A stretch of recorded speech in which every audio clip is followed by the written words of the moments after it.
Gua akan lanjut borong Bitcoin 100 juta rupiah. Di video kemarin kita kan udah bahas di mana gua akan konsisten nabung Bitcoin 100 juta setiap bulannya.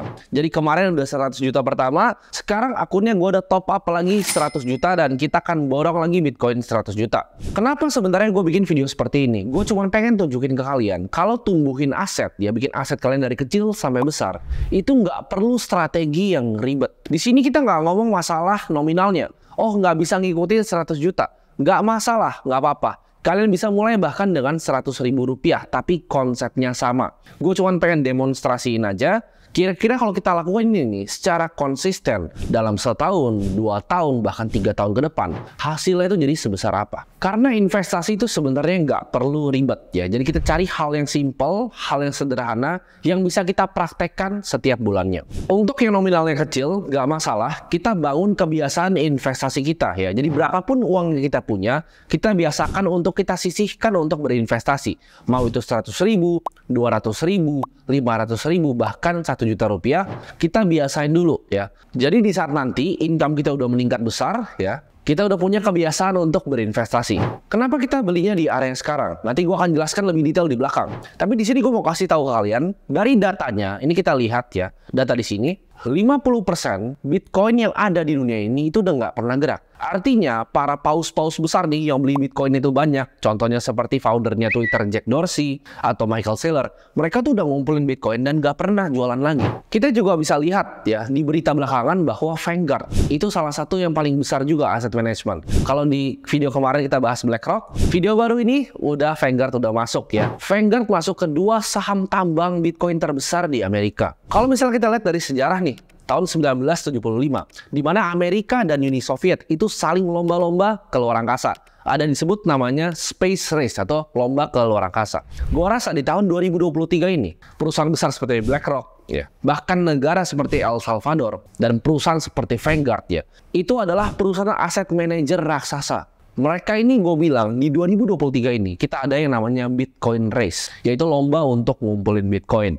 Bahkan salah satu konglomerat paling besar di Indonesia, atau mungkin yang paling besar, itu miningnya top 10 ya. Tambang Bitcoin di Indonesia itu ada yang top 10 dunia hashing powernya, dan dia nggak jualan. Mungkin ada beberapa teman-teman di sini yang udah explore lebih jauh tentang dunia cryptocurrency lalu bertanya, kenapa kita borongnya di video kali ini cuma Bitcoin aja? Kenapa kita nggak beli Ethereum? Kenapa kita nggak beli koin-koin lain mungkin seperti Ripple, seperti BNB atau koin-koin besar lainnya? Jawabannya sangat sederhana. Dari 2.412 koin yang kalian lihat di sini, hanya satu ya garis yang warna hitam ini adalah Bitcoin. Gue pribadi sebagai seorang investor, gue itu penganut kesederhanaan. Kenapa? Karena investasi itu adalah suatu hal yang kompleks. Maksudnya apa? Di situ tuh ada emosi.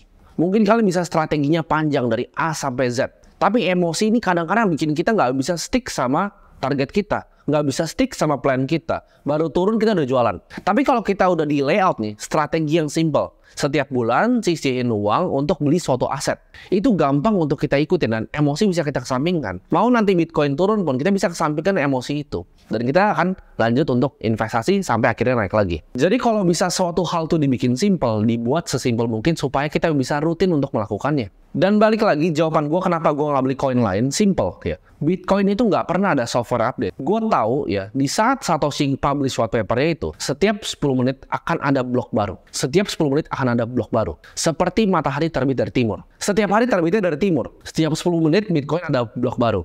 Sedangkan Ethereum kita nggak tahu. Waktu itu proof of work, di mana orang bisa mining. Sekarang akhirnya proof of stake. Validatornya tinggal 2. Ini ada wacana lagi naikin sampai 2.000 lebih ya. Minimum untuk running validator Ethereum. Gue nggak tahu nih ya. Kalau Vitalik and the gang coba untuk ubah-ubah yang lain, gue rasa ini nggak truly decentralized. Apakah nggak boleh untuk investasi yang lain? Boleh banget. Tapi anggapnya berbeda seperti Bitcoin. Bitcoin itu kita lihat sebagai kayak emas digital ya. Monetary good. Ya, properti digital. Sedangkan yang lain ini, Ethereum, BNB, itu sebagai perusahaan. Ada foundernya, ada manajemen timnya, ya ada yang running. Jadi selain Bitcoin, semua ini kita investnya ibaratnya venture capitalist ya. Orang-orang yang berinvest di perusahaan awal-awal. Dan gue pribadi sangat suka Bitcoin. Kenapa? Karena sifatnya yang limited. Kita tahu cuma akan ada 21 juta Bitcoin yang pernah ada di dunia ini. Dan 19.400.000 sudah ditambang per video ini dibuat. Bitcoin itu menurut gua valuasi masih relatif murah karena kita nggak bisa value seperti saham, ada discounted cash flow hitungannya. Kita nggak bisa valuasi seperti properti, ada earnings dan segala macam. Tapi Bitcoin itu adalah monetary goods ya. Jadi kita lihatnya berbeda. Kita harus lihat ini sebagai uang. Kita harus pelajarin sejarah uang untuk bisa ngerti ini. Bitcoin itu totalnya ya baru 4%-an dari total kapitalisasi pasarnya emas. Emas itu adalah aset 12 sampai 14 triliun dolar. Sedangkan Bitcoin per video ini dibuat masih 500 miliar dolar. Mungkin kalau kalian nonton video ini tapi mungkin 2 tahun lagi pasti udah beda. Mungkin udah 1 triliun bahkan 2 triliun dolar market cap ya. Nah mungkin pertanyaan dari kalian, kenapa akhirnya gue bikin seriesnya itu waktu sekarang, bukan kemarin pas gue mulai awal beli waktu di Februari. Di sini gue akan sharing dikit ke kalian apa yang gue lihat nih dari harga Bitcoin sekarang. Jadi kita akan lihat aja langsung bareng-bareng. Di sini gue pengen sharing ke kalian apa yang gue lihat sebenarnya di price actionnya Bitcoin. Kita lihat Bitcoin itu sudah naik, terakhir itu paling tinggi di 68.000 dolar dan paling bottomnya itu waktu itu sempat di 15.000 dolar. Analisa gue, Bitcoin itu udah sentuh bottomnya dan gak akan pernah break dari 15.500 lagi. Kalau misalnya kita lihat ya, secara siklus ya, jadi ini bukan pengalaman pertama gue ngeliat Bitcoin, karena Bitcoin gue udah lihat 2 siklus sebelumnya, tahun 2017 dan terakhir kemarin pas naik di 2021. Jadi ini siklus ketiga gue, ini bukan pengalaman pertama gue. Nah kita kan lihat dari siklus 2017-2018 dulu. Jadi di 2017 dan 2018 itu kapitulasinya ya dari antara dia pertama turun ya bear market sampai kapitulasi itu sekitar 1186 hari ya. Dan kalau kita tarik dari terakhir all time high-nya siklus yang terakhir ini ya 2021, kita lihat itu 1.800, kalau misalnya 86 hari itu kan nyampe di sekitar Januari dan Februari 2025. Jadi kalau misalnya siklusnya berulang, harusnya Bitcoin akan naik di sekitar Januari dan Februari dari 2025.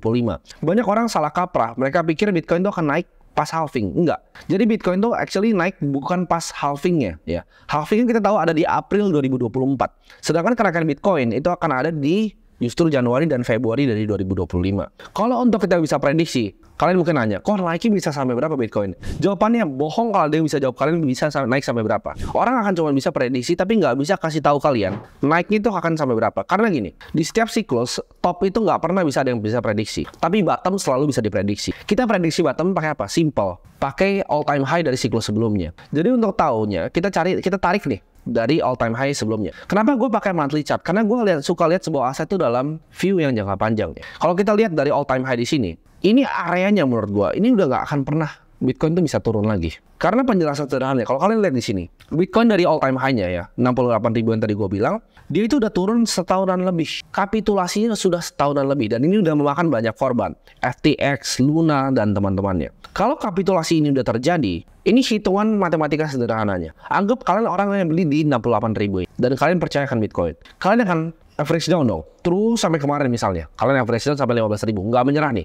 Kalian hold terus. Di 30.000, porto kalian tuh udah hijau. Jadi kalau kalian beli di 68.000, kalian cicil setiap bulannya turun nih. Setiap candle-nya kalian cicil turun. Dengan jumlah yang sama, di 30.000, kalian udah break even. Dan banyak banget orang-orang retail yang ngerasa seperti itu. Mungkin kalian salah satunya di sini ada yang nonton rasain seperti itu. Oh, ini udah naik nih. Ya, udah naik dan ini udah break even. Akhirnya gue bisa keluar dari Bitcoin dan kalian keluar, kalian buangin barang. Itu kenapa terjadi price resistance ya di dalam 2-3 bulan ini. Harganya nggak kemana-mana. Karena orang ya yang tadinya beli Bitcoin udah mau jualan karena mereka pikir udah, yang penting udah break even. Nah itu adalah psikologi manusia. Kalau kita tahu ya, uang pintar atau dibilangnya smart money di mana? Smart money itu justru masuk di saat orang retail pada jualan. Jadi gue lihatnya di sini adalah retail tuh udah selesai jualannya. Udah naik ke harga mereka di mana mereka bisa buang barang dan sekarang adalah saatnya uang institusi masuk. Ya, uang Vanguard, uang BlackRock akan masuk di area ini. Itu kenapa gue pede untuk bilang ke kalian, gue akan borong Bitcoin terus. Ya, gue akan terusin terus ini 100 juta per bulan. Karena target gue sederhana ya, target gue Bitcoin tuh kan nyampe ya, kita lihat kan targetnya di sini di Februari ya, Februari 2025 itu kan target pertama Bitcoin kita.